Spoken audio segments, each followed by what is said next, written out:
From the Atlas Center at the University of Colorado, this is Newsteam Boulder. Hello and welcome to Newsteam Boulder. I'm Kurt Pfannenstiel. And I'm Maggie McGreevy. Here's what's happening today.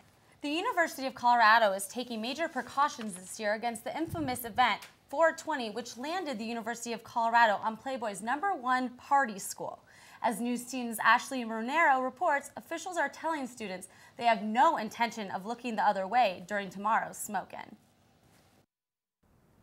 I'm standing in front of an empty Norland quad right now, but come tomorrow afternoon, you won't even be able to pick me out of the crowd. The 420 gathering on Norland Quad has become an annual event. In anticipation, university officials sent out an advisory email last night to all CU students.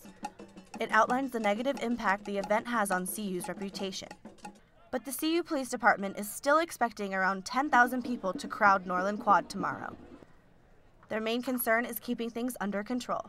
Essentially what we've done is try to just monitor the situation, because frankly a bunch of folks show up, smoke a joint, and leave. Historically, the event has proven to be fairly peaceful, but that doesn't mean these illegal activities go unnoticed.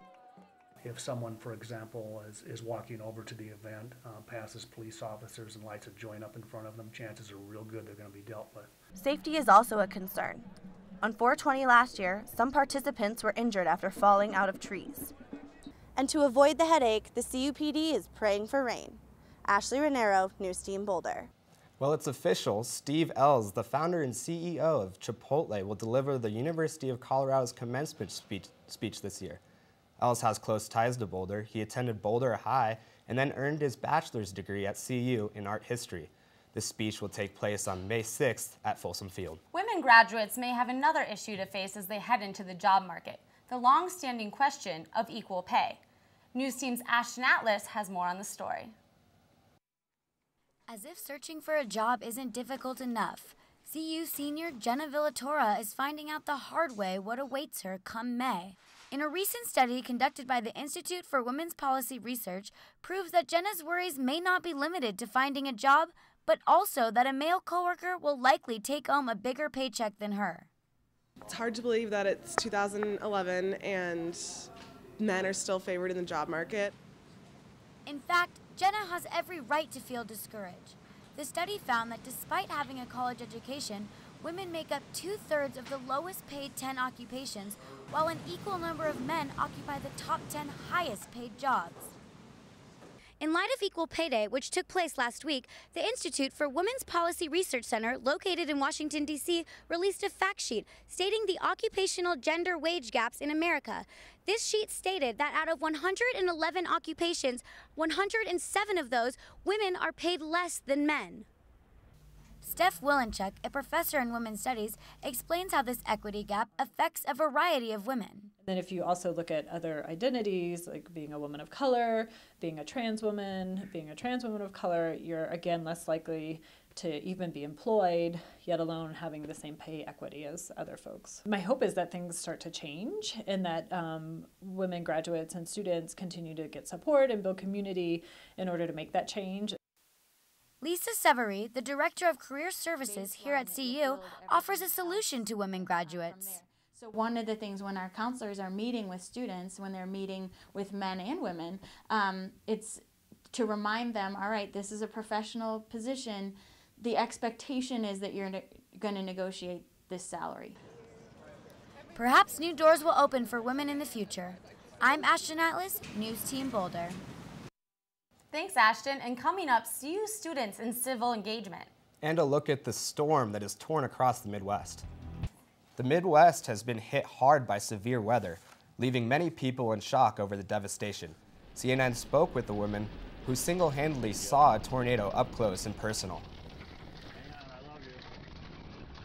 Well, I had a coworker that was doing some cleaning on some equipment out back, and he came in the restaurant up into the dining room where I was, and he grabbed me by the arm and he said, "Come with me." And I said, "What's the matter?"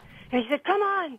And he dragged me back to the back door, and he opened the door up, and it took me a few seconds to actually register what it was in my brain. I said, "Oh my gosh, it's a freaking tornado." And I said, "Lord, please don't let it hit us." The National Weather Service says another round of severe weather could hit the Midwest later today. There's just been crazy this month. Can you tell us what to expect this upcoming week? Well, Maggie, it's certainly been a month to remember in the weather books. Take a look outside. You'll see it's a gorgeous day in Boulder. Coming up after the break, I'll tell you what changes are in store. Welcome back. It is a gorgeous day here in Boulder. Unlike last night, we had those drenching rainstorms. We actually ended up getting about 2/10 an inch of rain across the Front Range and nearly 2 inches in places in the high country. Let's take a look at our national weather map. You can see there's a severe storm warning in the Midwest section of the country. Now, we also have snow. We have snow in the northern part of the country. And just 3 days ago, countries from Oklahoma all the way to North Carolina experienced nearly 300 tornadoes, so they're still recovering from that. You can see there is a flash flood warnings as well as thunderstorms. Now let's take a look back at Colorado. You can see we have a weather system in the southeast part of the state. We also have winter storm advisories in Aspen, Gunnison, Steamboat Springs, places like that could receive up to a few inches of snow throughout the day. And then in Denver, we have scattered thunderstorms and rain showers expected throughout the day. Let's take a look at Boulder specifically.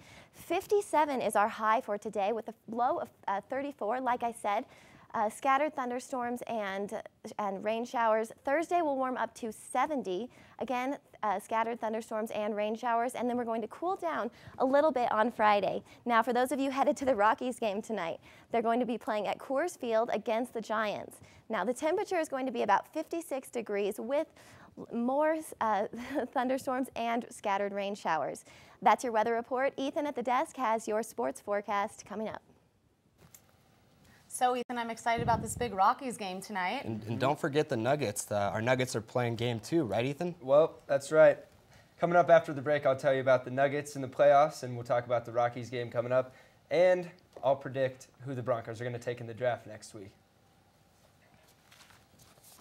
Nuggets fans are still angry about a missed call the other night during Sunday's playoff game in Oklahoma. Nuggets taking on Kevin Durant and the Thunder in first-round action. They came out strong. Here's Raymond Felton with a nice floater. Then Ty Lawson steals the inbound and puts the Nuggets up by 8. But the momentum was killed going into halftime when Russell Westbrook stole this pass and slammed it home, making it a 1-point game as they took a break for orange slices and Capri Suns. Kevin Durant is very good at basketball. He hits 3 of his 41 here, but the Nuggets hung around. JR with the nice pick and roll to Nene with the lefty dunk. He's feeling a Nuggets comeback. He's excited. Here's the controversy. Russell Westbrook dribbles around, throws up a bad shot. Kendrick Perkins is there to tip it in. Taking a closer look, you can see his hand is in the cylinder, which is interference, but no call, and George Karl is going to kill a ref. Westbrook later throws in the dagger, and the Nuggets lose 107-103. After the game, Karl had this to say: obviously, it was goaltending. The ball doesn't get outside the cylinder. It's not even outside the cylinder, so how can't you see that? But that's part of the... It's getting hot out there, and the fashions are even hotter. So news teams Stacy and Clinton show us what to wear this summer if you want to be cool. Warm weather's right around the corner. And we're going to show you what to wear for those summer months. So get ready, because these looks are hot, hot, hot.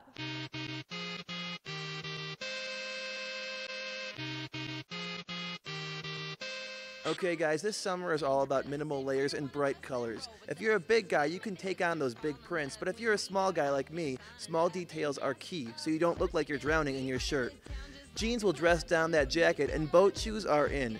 Add an accessory or two to finish the look, but remember, this summer, simplicity is key. Coachella may be over, but that doesn't mean that music festival fashion is done. Look to the original festival goers of the 70s when putting together your summer wardrobe.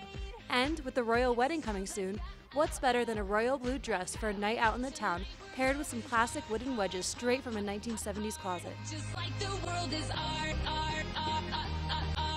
We're tearing it apart. You know we're superstars. We are who we are. We're dancing like we're done. Well, there you have it, guys. We showed you what to look for, and now it's your turn to go spend the money. For Newsteam Boulder, I'm Madison Seifried. And I'm Anthony Martucci. Back to you.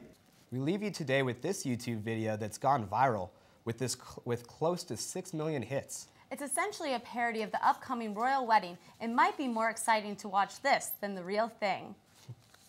Thanks for watching Newsteam Boulder.